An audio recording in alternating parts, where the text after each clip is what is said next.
الرحمن الرحيم واعتصموا بحبل الله جميعا ولا تفرقوا صدق الله المولانا العظيم الحمد لله رب العالمين الصلاة والسلام على رسوله الأمين وعلى آله وأصحابه ومن استنى سنته واهتدى بهديه وبارك وسلم أما بعد।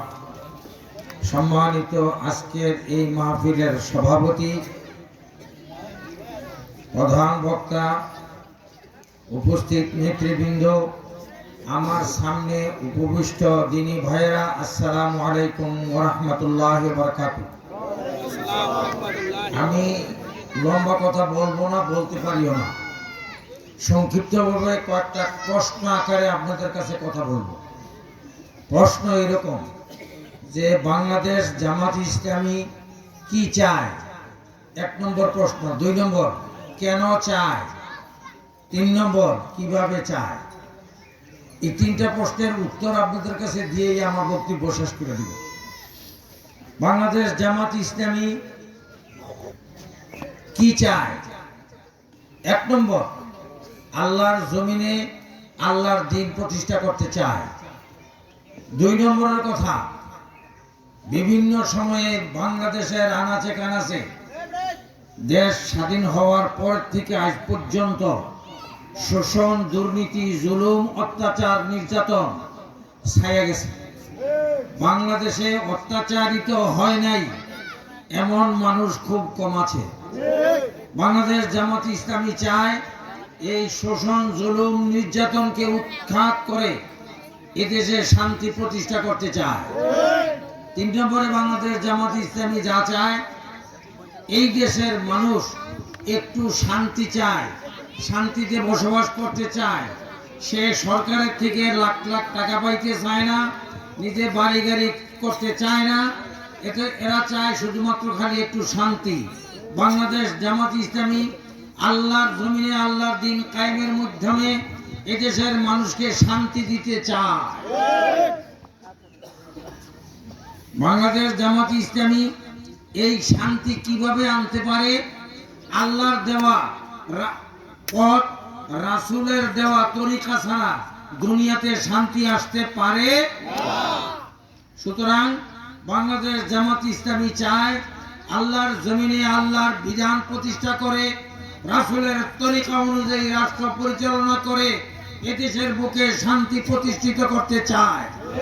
আমরা বিশ্বাস করি দুনিয়াতে যত রকমের মত, পথ, বিধান আছে, যত তন্ত্র মন্ত্র আছে, সব তন্ত্র মন্ত্র দেখা শেষ হয়েছে।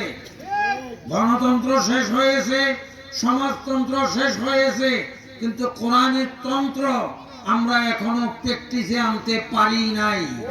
সুতরাং বাংলাদেশ জামাত ইসলামী চায় এদেশের বুকে আল্লাহর দ্বীন কায়েম করে, আল্লাহর কোরআন অনুযায়ী রাষ্ট্র পরিচালনা করে এদেশের মানুষদেরকে শান্তি দিতে।